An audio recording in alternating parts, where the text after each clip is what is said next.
for a Raynor guide this time. There are basically two different builds, the PVE build and PvP build. For starters, I'm gonna explain the PVE build. On level 1, you're gonna go for Exterminator, the great racing talent for Immortal, for example, or Camp Clear. On level 4, I would always advise the Armorer. All of them are playable, but Armor is the most consistent because of the help against burst damage, I mean. Choose a talent.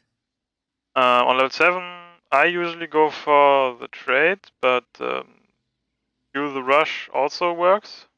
So this is kind of like a playing with training wheels, I mean.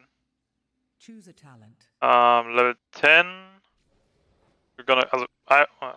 I would go for Hyperion because sounds like a plan. Raiders is first of all hard to steer, and is also easy to kill usually in most team combinations. Choose a talent. Level 13, I would advise for Giddy Up, but they're kind of all playable. This is again like playing with training wheels, in my opinion. And this one usually you only take if they have like high blind combos. For example, Johanna and Cassia or something like that. Choose a talent.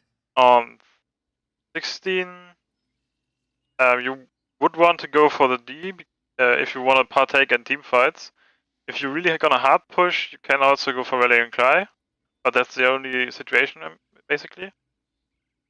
And Q is also again either playing with training wheels because of the heal, or because they have high blind and you have the Q on 13 already. Choose a talent. And 20, it's either Hyperion upgrade, Unstoppable, but basically all of them work. I mean, this one is kind of niche. You don't really want to go it, but there are some combos where it can work.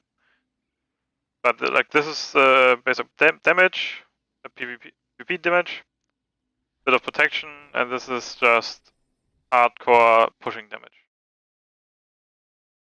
Alright, let's get into the PvP damage build. On level 1, I would suggest going for Veteran Marksman, but this is high skill cap. And Ace in the Hole is the other one which works for it. This is also consistent, more consistent than Veteran Marksman, but the burst from Veteran Marksman is definitely higher than Ace in the Hole. Choose a talent. Level 4, like I said before, Armor is the most used talent, but all of them work. Choose a talent. Level 7, definitely want to go for trade here because of the cooldown reduction and the higher AoE. Choose a talent. On 10, like before, Hyperion is a safe choice. Raiders works in some cases. On 13, you pretty much need Giddy Up. This build. On 13, you also need the D. This is your main damage later on. Choose a talent. And on 20, you want to go for Sergeant Pepper, except your team fights. Like you get killed instantly, then you can go for Unstoppable. Or they force you out a lot of time, then you can also go for Hyperion. The percentage increase on the when you hit someone with a third strike or fourth strike is also quite nice, and it's because it's magic damage.